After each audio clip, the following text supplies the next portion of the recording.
This is Our News, the weekend edition, and on the broadcast tonight, the death toll from COVID-19 creeps towards triple digits. Plus, find out what PAHO has to say about a vaccine for the Caribbean region. And the National Food Distribution Task Force continues its work of feeding thousands.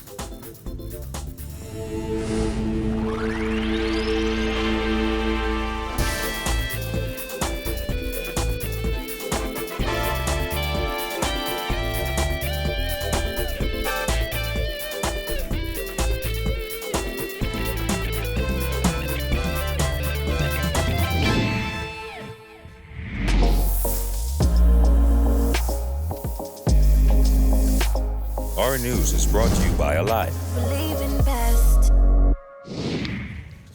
Good evening, everyone. I'm Andrew Knowles, and thanks so much for joining us. The death toll from COVID-19 shot up by 3 on Friday as the country creeps towards 100 COVID-19 deaths. There are now 89 deaths on record.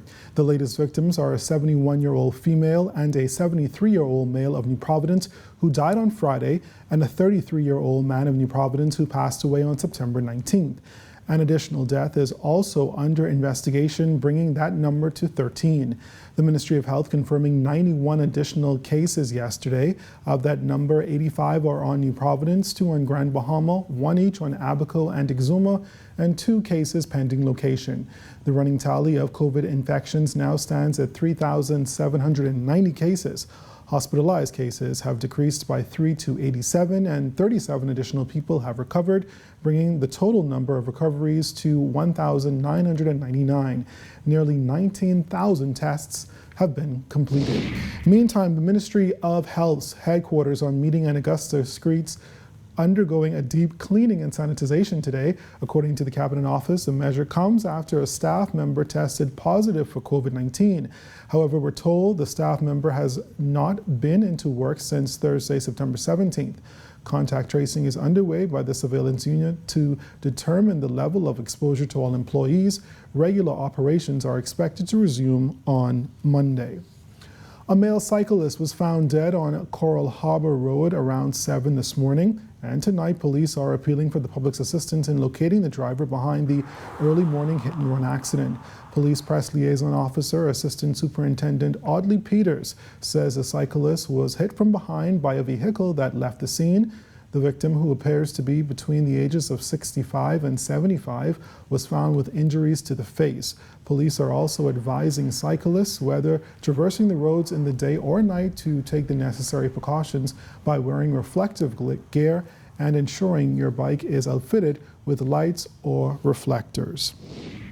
Well, Caribbean countries must start preparing for a COVID-19 vaccine. That, according to the director of the Pan American Health Organization, who says once a vaccine is approved, countries must be ready to go. Our Giorgio Bain reports.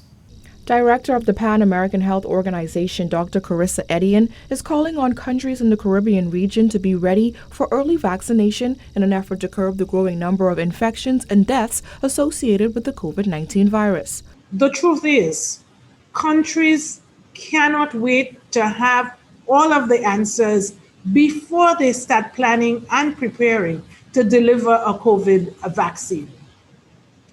So preparations for the vaccine against COVID-19 will not be easy, but our region has a strong legacy of immunization programs that give us a leg up as we plan for the future. Edian outlined those who will receive the vaccine first. The goal of early vaccination could be to reduce deaths and suffering from this virus and to minimize the risk of infection while protecting our health systems overall.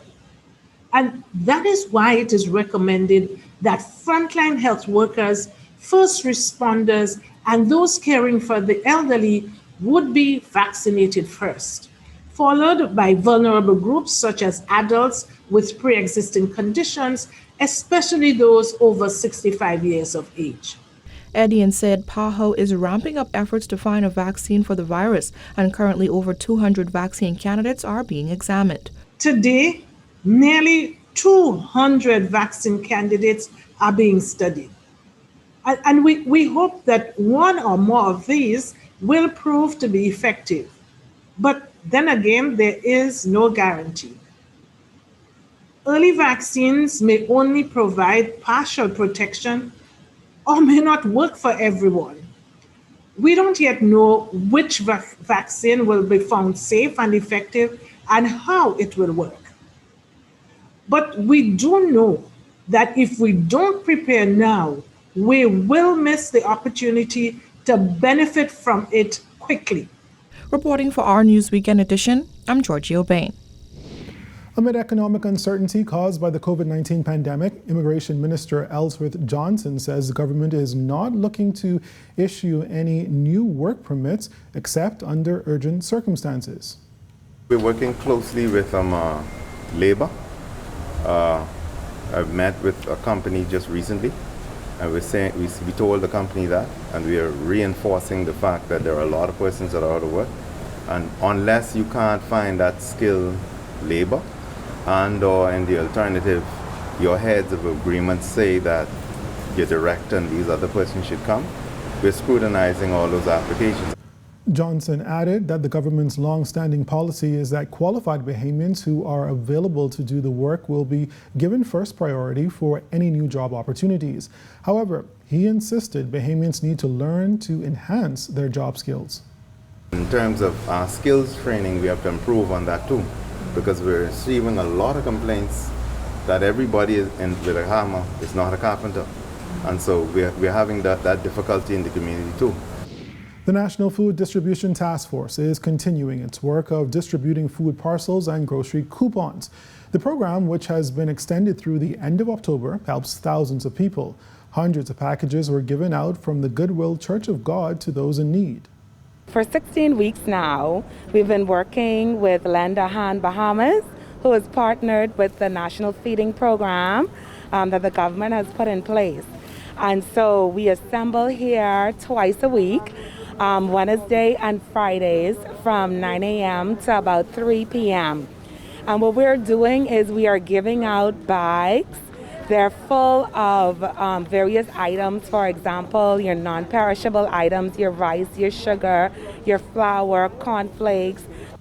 Cases of water and vegetables were also given out. Kesna Pinder says it's a pleasure to serve the public as it is a part of their Christian duty. She added that over the past few weeks, they've built a relationship with many of the people who come seeking help. We serve them with a smile, and you will find that they love to come to this particular location. This is the favorite location. Everybody is upset if we can't serve them here because they know the lines are going to go fast, and we have a really good attitude about doing it. So over the time, we've grown to over 1,000 persons. There'll be 400 and something bags and vouchers that we give each day. At the end of it, it's close or over to 1,000 persons that we would serve every week. Well, still ahead tonight, 3,000 plastic items collected. Plus, find out the status of the Lighthouse Point Environmental Impact Assessment. Those stories and more when we return.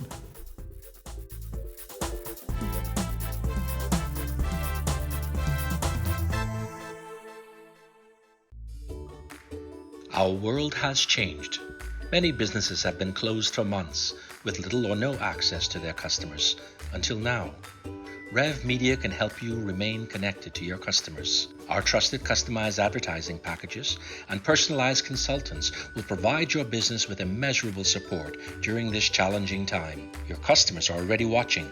Rev Media can help you to remain connected. Call us today. Let us help you.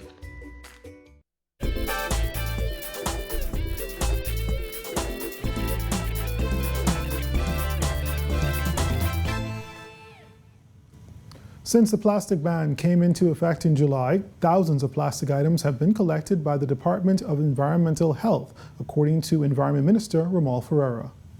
DEHS staff also continued to monitor the receipt of banned plastics at the waste disposal facility at the New Providence landfill. 3,101 cases of banned plastic products were received and dealt with. Single-use plastic bags, plastic utensils, plastic straws, and styrofoam cups and containers are all on the banned list. Ferreira also warned that the release of balloons is illegal. Senior Environmental Officer with the Ministry of Environment and Housing, Dr. Rihanna Neely Murphy, says the items will be disposed of by a company outside of the country. Those items right now, we're working with a company outside of the country to have them upcycled. So those items will be transferred and transformed into things like outdoor furniture, etc., for uses in different ways other than their single-use items use. Neely Murphy also explained how DEHS officers have been enforcing the law.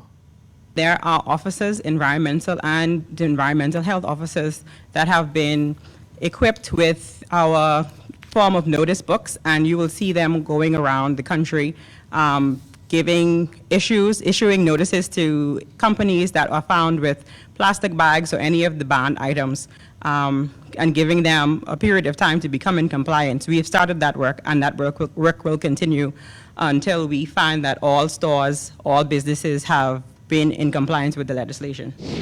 When Our News, the weekend edition, comes back from the break, just how close the Lighthouse Point environmental impact assessment document is to being finalized. We'll tell you more when we come back.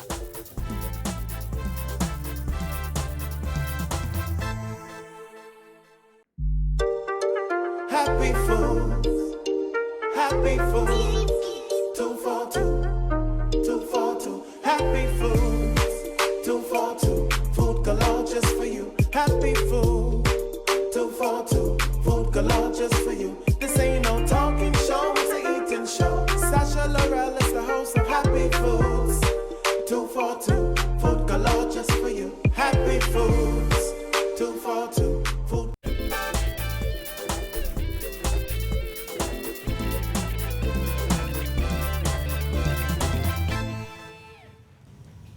Welcome back to Our News, the weekend edition. In a matter of weeks, the environmental impact assessment for the Lighthouse Point cruise port development in Eleuthera will be released. That according to Director of Planning and Protection, Rochelle Newball. We do need the input from the public to make sure that that is a complete process and a conclosure of the entire concerns from the Bahamian people. So you will see that, I suspect, within a matter of weeks as that whole entire discussionary process is coming to a close. The heads of agreement for that multi-million-dollar project was signed back in March. The company submitted the environmental impact assessment in late December. Newbold said the document will be posted online for the public. With respect to the Disney's EIA process, right now we are in the process of finalizing the document because the document came about during the passage of the Act with regards to the regulations. And once that document is completed, it would be put online for the public to review and to give comment onto. Keep in mind that the placement of the document online does not indicate a finalization of the document, but it does conclude a discussion between the technical persons of Disney and ourselves to make sure that we have captured all the issues. Up next, an environmentalist expressing concern for Grand Bahama's pine forest, so stay with us.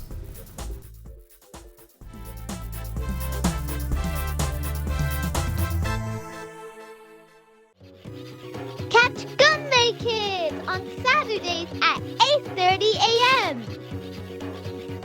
Gunmay Kids is a show about learning, interacting, and having fun. Gunmay Kids is made for kids by kids right here in the Bahamas. Sit back, here we go, it's a Gunmay day. Gunmay Kids!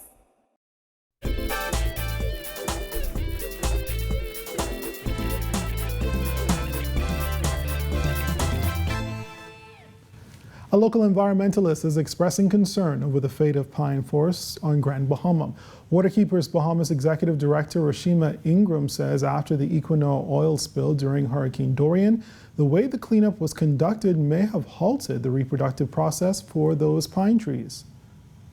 So much of the pine forest was removed because there was a lot of cleanup that needed to be done in order to remove oil from the ground. And in doing so, a lot of those pine cones that were probably there a year before, 2 years before, just waiting on their time to grow, were removed. Approximately 55,000 barrels of oil was spilled at the Equinor terminal in East Grand Bahama last year during Hurricane Dorian. The spill was deemed catastrophic by environmentalists.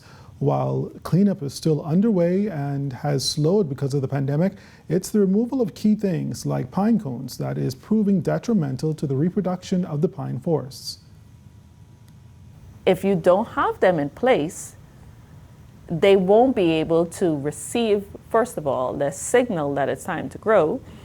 And if we were to put them into a container where they don't have the proper atmosphere, they don't have the proper soil, nutrients, they don't have water, they don't have the sunlight, fresh water, of course, then they won't grow. So we've lost maybe acres of pine forest land because we had to clean up such a unfortunate situation with the oil spill.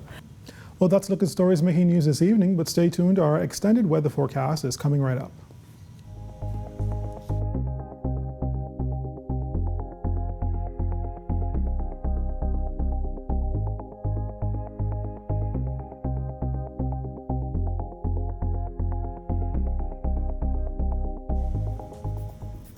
And that does it for us on a Saturday night. I'm Andrew Knowles. For all of us here at Our News, thanks so much for tuning in. Let's remember to be safe and look out for each other. Have a great evening.